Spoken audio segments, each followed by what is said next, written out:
Hi, it's Chris Titley here today on the Scoreboard podcast. I'm joined by Clare Jamison.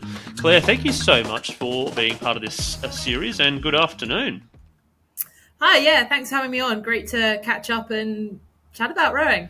Yes, no, for sure. Clare, you are living currently in Brisbane, and we've had so much news for Brisbane, including a cyclone, including some Olympic announcements. But how are you taking it all in the last month or so, being living in Brizzy? Yeah, loving it in Brisbane. Always sunny, always great. But yeah, we have had the cyclone or ex-cyclone come through. I actually managed to avoid the worst part of it, escaping down to Sydney for rowing down there in a sprint regatta. So escaped and managed to compete down there. And yeah, yesterday they're figuring out more about what Brisbane Yep. 32 is going to look like. So that's, yeah, exciting.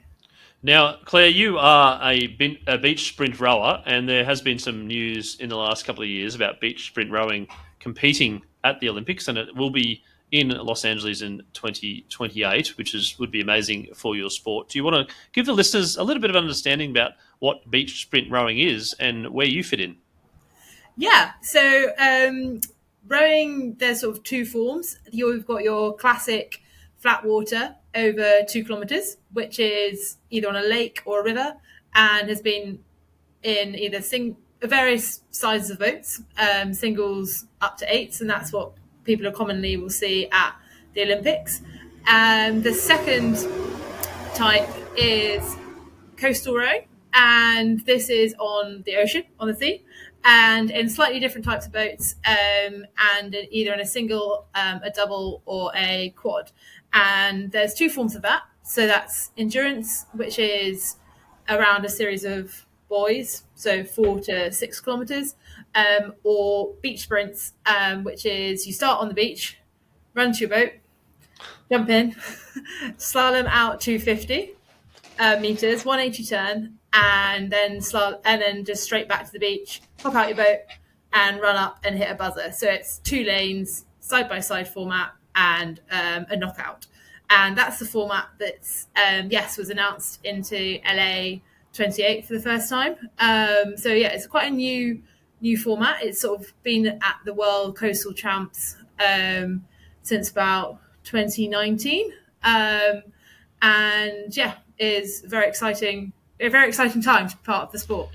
Yeah, no, it sounds so casual that you sort of just swim 250 meters and just run a bit and hit a buzzer and see what happens. But I'm sure it's not like that, Claire. And I'm curious to know how you got into the sport and how you've gone thus far, sort of moving your way up in terms of the ranks.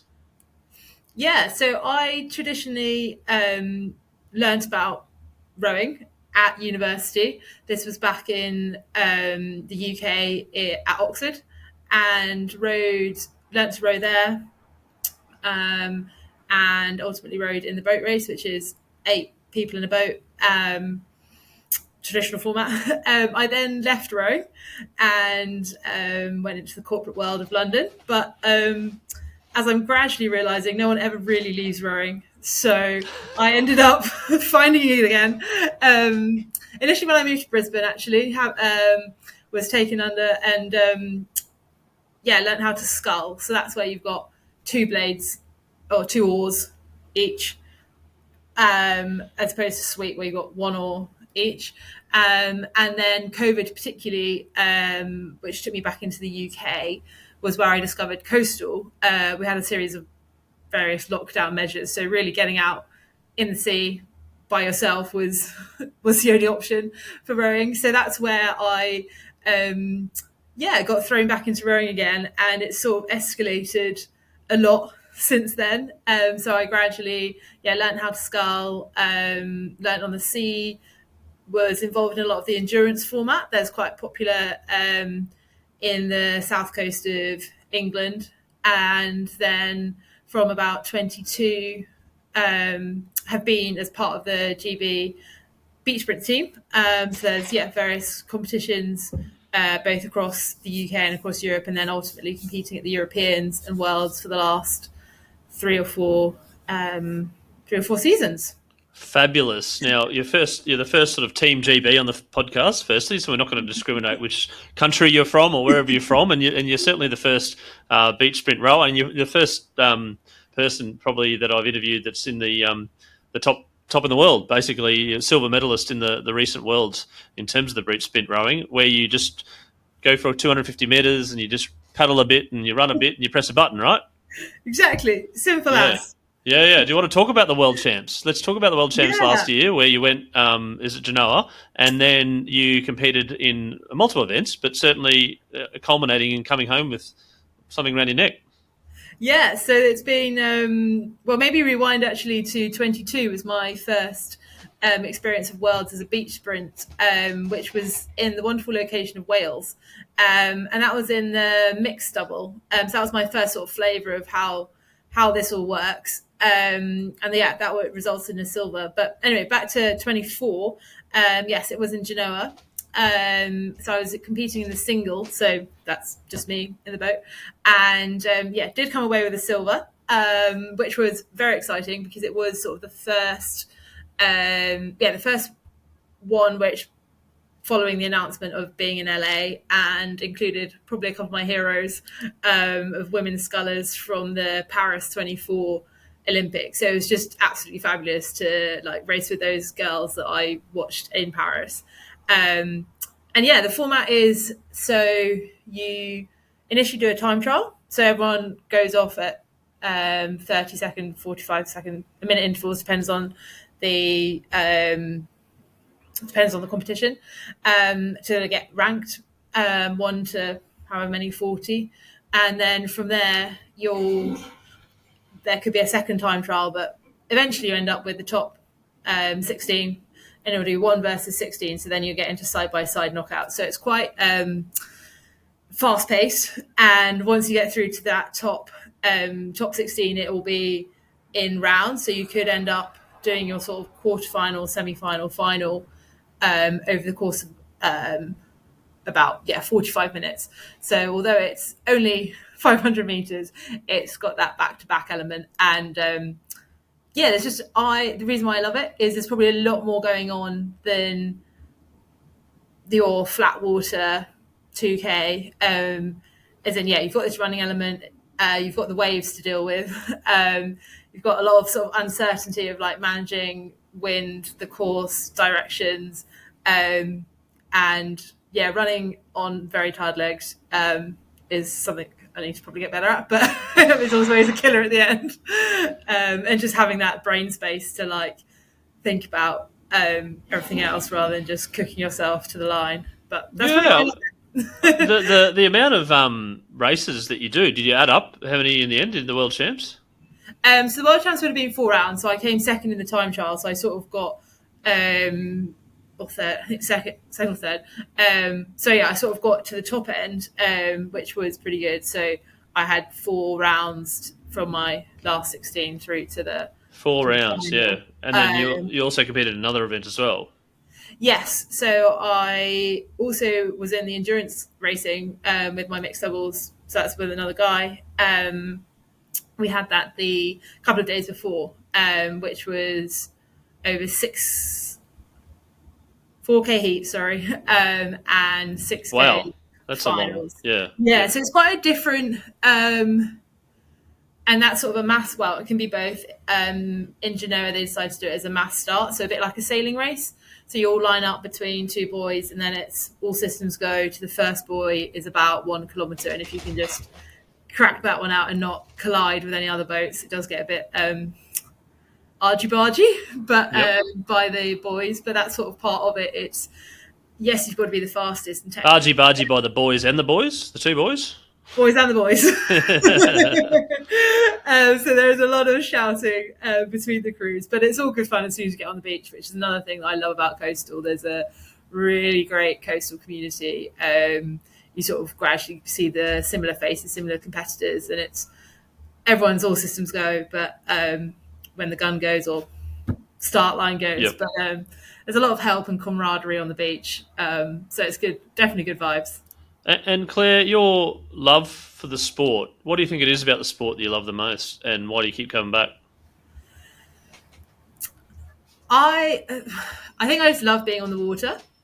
So I do also row on the river in Brisbane, and I also row surf boats down at Currumbin, which is a sort of the Aussie extreme version, I suppose, of coastal. So overall, I just love getting out. I actually went kayaking this morning as a bit of cross training. So I just love being on the water is probably number one. And I think I love the more dynamic nature of coastal. So yeah, thinking about the waves. It's much more being like an agile sprint athlete and a bit more maybe a lot more going on. So I think that's why I've sort of kept at it. And I feel like I'm just always learning. It's quite new sport, so it's like how do we get in the boat? How do we surf the waves? Every race is different. Every beach is different in terms of beach profile, and everything. So I think there's just so much variety, and I feel like I'm still learning, and I've got a lot to learn. Yeah. What about the key elements to success in your mind in terms of being able to accommodate most of these conditions and to be, at your best when your best is needed? In terms of key characteristics of a Yes. beach row, Yeah. I think initially you've got that physicality of rowing, and it is still an endurance sport. And when it hurts, you know you still got 10%, and when it really hurts, you still got another 10%. So it's just getting through that. I think it's that sort of agile mindset to deal with the surf sport nature of it, and maybe that's something that I've come to appreciate a bit more by getting involved with the surf clubs over here, and just sort of you can learn how to read the waves, learn how to take on the waves, but ultimately the ocean's the ocean. So it's just having that approach of how to quickly adapt in the race situation. You have, for example, things where the winner of the round before will get to pick a lane. So because funnily enough, the conditions or sandbanks will change within sort of that 30-meter, 40-meter stretch of beach. So it's sort of having that quick mindset of thinking about what do I want? Do I want deeper water, shallower water, bigger waves to manage? But then I might get more of like a push if I get on it at the right point. So it's that sort of quick decision making, and knowing that everything can change at the last minute, because you've also got things like you borrow pool boats. So rather than in flat water where you turn up with your own scull and your own blades and it's perfectly set up, you get given your boat anything from like 3 minutes before you start racing. So it's just that quick sort of, right, let's just get on with what we can get on with and get going. So it's just a bit more uncertainties, or like learning what uncertainties you can manage and not manage. Yeah, no, for sure. I'm just thinking in my head like the combination of sports there. I mean, you mentioned surfing, you mentioned kayaking, you mentioned surf lifesaving, you mentioned rowing, swimming, running. Like there's like 5. Is there one I'm missing as well? Well, like there must be like a combination of all different sports, and potentially training in those verticals or being okay at those verticals would put you in good stead to be part at least of your sport. Yeah, so I think that's the other thing. It is sort of working out what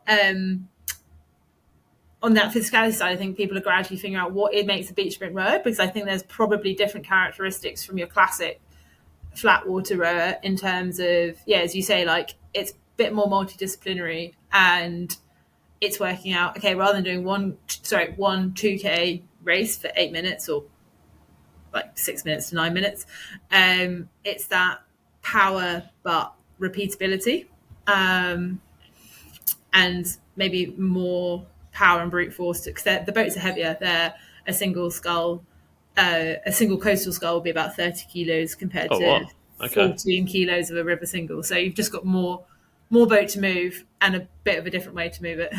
Yeah, and what do you enjoy the most? Or in terms of style of rowing, or well, as in like the single versus the mixed, all the different formats. Very good question. I do love the single, and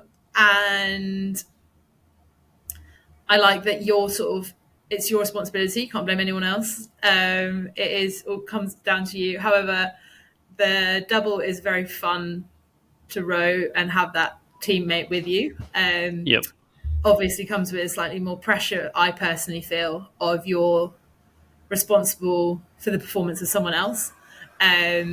So when I race in the mixed double, I'm often in the bow, which means I do the directions. So I'll have to look and call sort of the buoys, other boats, make a judgment call of like taking an inside line or staying out of trouble. So that's a bit more pressure. Keeping cool under pressure. Yeah, exactly. And communicating that when you don't really have any oxygen left in your lungs. But yeah, there's all different styles. And then a quad is just that those decisions then get put on the cocks, and it's much more just get your legs down and stay together. So yeah, love a bit of everything. And what about the data and the tech side of things now? As you've sort of the last few years, we're getting lots of different technology improvements. So we're getting better times, better splits, better wind, better, different points of data that you can look at to get better at what you do. Yeah. Rowing is very sort of data heavy. You can have a very controlled environment and row on the erg. That gives you standardization of scores, resistance. Then when you're out on the water, you have got, the GPS.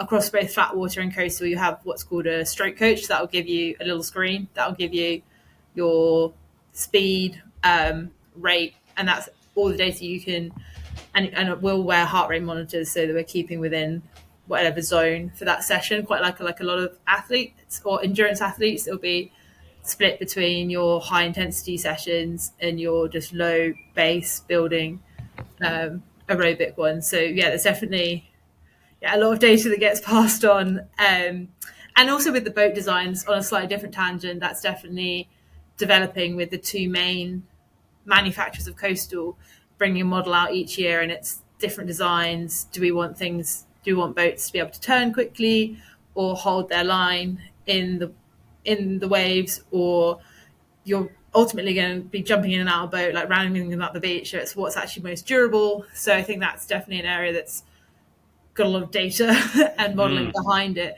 and it's really developing, especially as you have these sort of pool boats. So they're vying for ultimately the LA contract, but in each of the years before that, the world champ contract. Yeah, right. Okay. There's definitely some commercial, the business of sport there. Speaking of the business of sport, is there these tournaments that you compete in or potentially compete in? Is there some prize money there to sort of lure the athletes? How are sponsors looking at it? How are brands looking at it? And how's the money situation from the sport? Yeah, unfortunately, there's not that much in rowing. We have sort of in the classic format, you have like the bigger events of the boat race or Henley, from a particular UK focus that seem to attract the sponsors. The world champs will be run by World Rowing, and there are again boat brands getting involved with various sponsorship of their top athletes for that. Although there has been, for example, this race down in Sydney that I was just involved with, prize money for that one. So it'll be interesting to see where it does go. I think especially as the beach sprint format is sort of comes into LA and has a lot more of a spectator appeal. It's a bit more dynamic, uncertain.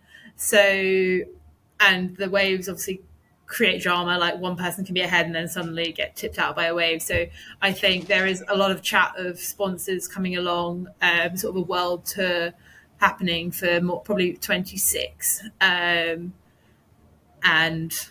so yeah, it'll be interesting to see where it comes, because it would definitely help support athletes that are trying to be for sure. And obviously with your traveling around and competing, etc., there's travel costs and there's hotel room costs and training costs and all that sort of stuff. So what can brands or people do out there to kind of help you in the sport achieve your dream? There's definitely options, because we do compete across the world, and throughout the whole season, and they're gradually showing it on various TV channels. It's funny, actually, a friend was visiting in Sydney. It seems to be on Fox Sports, the World Champs, something seems to come on there. So there is definitely it's kind of being televised in that front. And I think it could follow on from surf boats that definitely have that. They have, the money and the sponsorship and the branding of the large carnivals on the beach. And that's where you get an immediate audience of people. The amount of competitions that I've been at, that it's on the beach, people are coming along for the day and quickly get hooked and like want to find out more. So it is great for like the individual events. They'll have smaller sponsors, and you can really get to, everyone wants to come and watch on the beach. Oh, yeah, of course. Do you get I suppose the social media or the content side of things where they like slow motion it down and someone gets hit by something, or there's a dive to the buzzer, etc., some create excitement? Is there a bit of content floating around? Yeah, definitely. It's mainly on the world champs and European champs and Americas, I think, are all streamed on World Rowing's YouTube, and it's actually just as good footage as almost when you are on the beach, because they'll have drones at each event, and they do have a video often on the buzzer, so you do get those of a race that's often 3 minutes. It really comes down to like seconds on the buzzer, and they will have that replay dive. So we'll definitely maybe have to put some links of the best dives that have been on YouTube. Yeah, I'm keen for that, and I'm keen to see you featured in some of them. How do you practice your dive? It is something we need to learn on. I've got the sideways roll, but maybe we need to get practicing a bit more. Or a trademark celebration if you win, potentially. Yeah, as well, exactly. Some sort of TikTok dance. But the buzzer, I mean, like the diving of things and running in the sand. What's your training regime look like in regards to making sure that you basically covering all the different aspects? Yeah, that is something that I'm gradually trying to figure out with limited time. How can we get better at all these things? So I think over winter or over the off season, it'll be a lot of base miles more across river, coastal, the ergs, and just straight running. And then as we get closer into the season, the sessions will be more on and off the beach, include some beach sprint, as in running, sprinting, practice on the sand, as you say. And that sort of power is, we all do 2 to 3 gym sessions a week, which will be your sort of strength and conditioning. And increasingly, I'm finding it's actually just the wider sort of conditioning, just to keep your body in one piece. Like all athletes, it's applicable to everyone. Is if you can just work on your weaknesses and get that consistent block of training, that's almost just as successful as any of the specific sessions. Just managing injury. No. It's a favorite of mine. Yeah, no, sure. I'm also a little bit curious as to, you're representing Team GB, but you're basing yourself out here in Brizzy. Yeah, so I ended up in Brisbane with work. When I'm not rowing, I am an accountant, tax advisor. So that brought me out here. And the sun was also quite a good reason to stay. It is a great training venue, because we do have the river, kilometres as much as you want to go for. It's a bit brown at the moment. Yeah. after the rain, yeah. And now we've got good navigational practice to try and avoid various floating objects. I think there's a full tree coming down the other morning. Yeah. So we can route there. I coastal row out at Thornside or Wellington Point. So that's where you can get some good coastal miles in, and there's a few sort of beaches to launch and land off, as well as taking it down to Currumbin or up to Mooloolaba. So we've got a good stretch of coastline in Queensland to try and get some of those surf conditions, but not too hectic surf, as well as some pretty good beaches to run on, and you can do it all year round. Apart from when the cycling comes, but that's me. No, that's right. Yeah. And Claire, I've always played cricket and been a bit of a social cricketer through my youth, and it always coincided with rowing. But what I always noticed with rowing was that there was a lot of earlier starts and cricket. Yes. And it just seemed to be that some parents had their first coffee at 4:30, dropping their kids off to rowing practice or whatever it might be. I assume you're an early morning person, and my question is on the back of that: how do you go with your sleep, knowing that you're kind of getting up early and getting out there? Do you sort of head to bed at like 6 a.m. or sorry 6 p.m.? Are you a bit of an early bird to get up? And what time do you get up normally? Yes, I definitely should sleep more than I do. Because the alarm does go off at 3:45, which is would have terrified me when I was living in London. Yes, But, it would be dark pretty much all year round. exactly. Yeah. So in the summer, that's definitely obviously easier because it is light. So I'll cycle down to either the river or out to the bay, and it is amazing. You can cycle out, do your session, cycle back, and get to the office for 8. And then I'll do a second session after work in the evening generally. But I wish I could go to bed at 6, but it doesn't quite happen like that. So unfortunately, Yeah, and then on top of that, I was always thinking around how people eat, because do you have a banana or something at 4:15 before you go on the water, or is it too early to eat, or do you have breakfast after?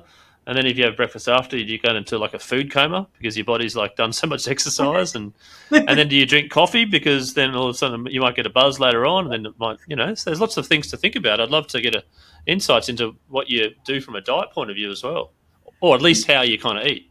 Yeah, no, these are very good. It definitely did take me a while to learn that you do kind of want to refuel beforehand, because you are doing sort of, it'll be either 10 or 20K cycle and then an hour and a half on the water, and that's too long to go without anything, especially. I'll try and eat before, just like first breakfast. First breakfast in the 3s, right? Yep.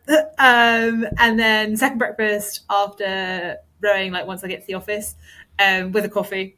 Because you're a little tired, or not? Yeah, exactly. You've only been up since 3:30, ridden 20 kilometres and rowed.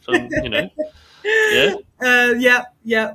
But they say, people say, Claire, you look a bit tired this morning. Like, oh, it's been a busy morning. Most of my days already happened. Yeah, I've done 12,500 calories. I mean, calories. What is it called? Not calories is what you eat. What's the other one? Where you burn stuff. Yeah, calories. Oh, kilojoules. Calories. Burned. Yeah. Kilojoules. Yeah. Burnt. Yeah, burnt. Not eating 12,500 calories, but yeah. Yep. Some days I feel like I want to though. Yeah. And then it's lunch, and then sort of try and eat earlier. But then you kind of get caught with this work cycle, because you don't want to eat your dinner before you train. But then you've got to eat afterwards. But you don't want to eat too late, because you're going to get up in about 4 hours, right? Yeah, exactly. Because then you've got 6 hours till you've got to get up and eat again. So it's a bit of a balancing act that has. I've been here for 3 years, and I still haven't quite figured it out. But and do you get into like a really good Netflix series, and you're like, no, I can't do it. I can't watch another episode. I have to train in the morning. It can be dangerous. I'm not a big TV watcher, primarily because I think I've already fallen asleep by the time anything would have been turned on. But it is funny that how everything has just shifted about a good 2 hours earlier, and when it gets to 9 o'clock, it feels really late. It feels really late, yeah, particularly. And do you get a rest? Do you like weekends? You might compete. Do you get a day off? Do you or is it pretty much 7 days a week? Try to have one rest day or one lighter day a week. I'll generally train or race on the weekend, so generally be a midweek time off. I definitely was not the best at that until last year, and a series of sort of stress fractures sort of made me think that I should probably stop burning the candle at both ends all the time. So that is something I try to incorporate and learn that like recovery is often as important as the training. And some points, as we were saying, like if work does go late, sometimes you just got to call it and just miss that session and get on to sleep, so that you can maintain the intensity of the session rather than just doing wasted miles and really surviving on 4 hours sleep doesn't No. help that Yeah. well. So yeah, it's all a balancing act, and it's a good challenge to Yeah. have. Yeah, no, for sure. And Claire, I asked the guests on Scoreboard what their scoreboard moment is, and the scoreboard moment is something which is either a memory that's very distinct, or something, or a catalyst, or something that happened in your life where it sort of dictated or changed the direction of your life, or something that you're most proud of. What's your scoreboard moment, Claire? Yeah, this is a real tough one in terms of my rowing career, which is only sort of part of highlights or like how you've ended up doing sport, I suppose. I would probably lean towards the Worlds just gone, so that's Worlds 24, with my single scull result. I think because it was a kind of accumulation of the last two Worlds, and there'd been a few sort of competitions in between that hadn't quite happened the way I wanted them to, or hadn't quite got the wave that I'd hoped for. So I felt it was a real great sort of not final finale, but a culmination of actually the previous couple of tournaments, to stand there, as I said, with probably my rowing idols, was a pretty fantastic experience, and come out from a year that had been a bit injury prone, was a high that I'll try and remember. Well, I will definitely remember for a long time. No, for sure. And the big, hairy, audacious goal now is, with the sport being in the Olympics in 2028. Is that something that really interests you to get to that, the Olympics? That would be incredible, and I think that is definitely on the long term plan.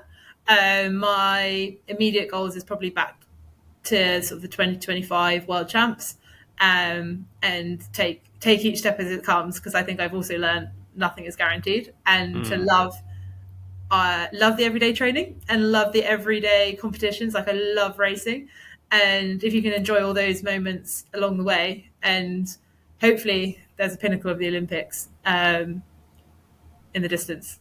Yeah, I was going to say, you said love training and love playing, love competing. Do you really love the early starts in the training? Is it kind of like, it's all part and parcel to get to that dopamine hit of competing?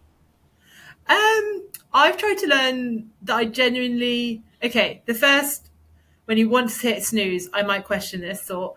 But as soon as you get out the door, the first few meters of the door are the hardest meters of the day. I actually genuinely love.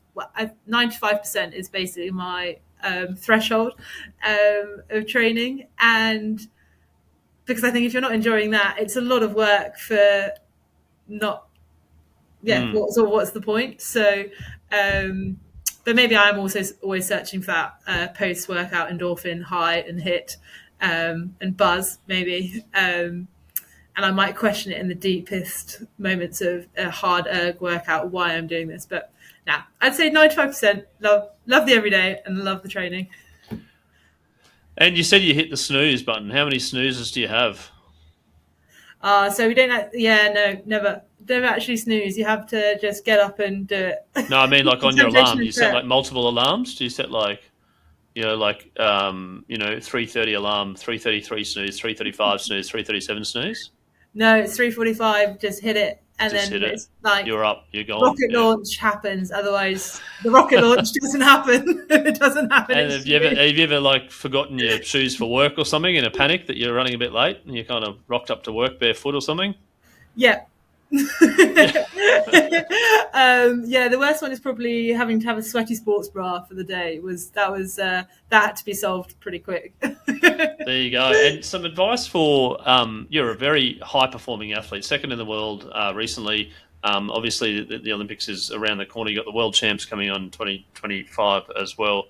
Some advice for kids who was, Claire was 15 and 14, aspiring to maybe play sport, maybe not. But some advice that you can give to kids out there that are trying different things, but also, wanting to potentially realise their potential and become, a high performance athlete.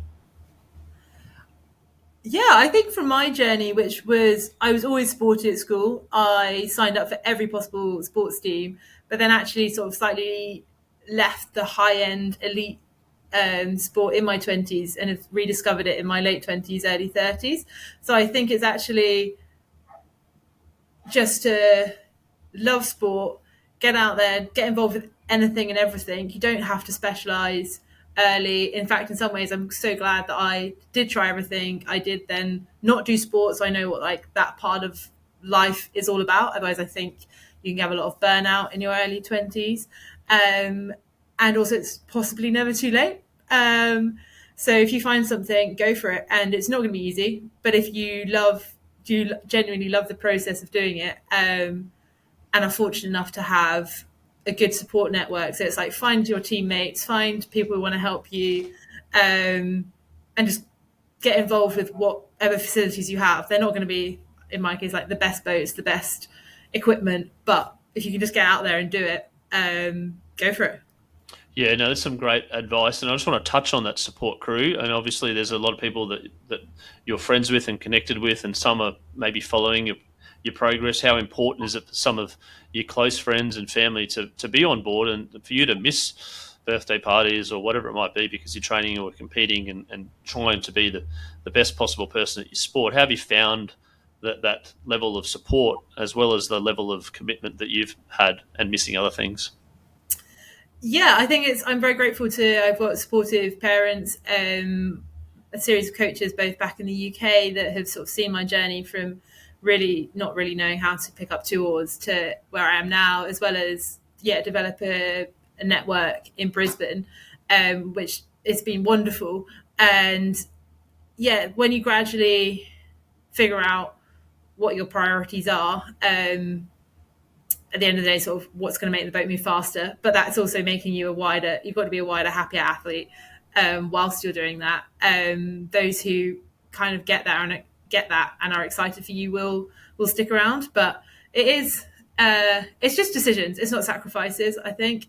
But I'm very bad at saying no to things. So I do struggle sometimes when you have to miss that wedding or miss something else. You can't do everything, unfortunately, but the people that do care, they'll still be there. And then you've got a silver medal around your neck, second in the world to show for it thus far. Yeah. And then you've got when are the world champs this year? They'll be in October in Rio, hopefully. In Rio, hopefully. Yep. Okay. And you're starting to prepare for that now. Yeah. Yeah. So season starts up pretty soon in April, May, and it's sort of 6 months. There'll be sort of 5, 6, 7 key events to hopefully get on the start line there. Yep. And then what about Brisbane as a destination? Are you going to have to depart our shores soon to train, or are you going to stay here for a bit? So I've got a bit of training here, and then it'll be over to Europe for the season over there, and the UK season, and and then hopefully down south to Rio, and not back to Brisbane, or back to Brisbane? Back to Brisbane. Back to Brisbane. Yeah. No. Excellent. I think there'll always be a desire for some sun. Oh, well, not today. But yes, in general, it's been a little bit rainy, and the cricket season has had a couple of games that have been washed out. But broadly speaking, it is sunny here. Clare, thank you so much for being part of the Scoreboard podcast today and telling your story and some great advice there for kids in regards to sport. Congratulations on your achievements last year and also the World Championships that you've been in previously. I wish you well for the upcoming World Champs later on this year in Rio, and obviously the big, hairy, audacious goal in LA in 28. Anything that our listeners or we can do to support you, let us know, and we're happy to help. Thank you, and thanks very much for having me, and hopefully it's been useful to someone somewhere.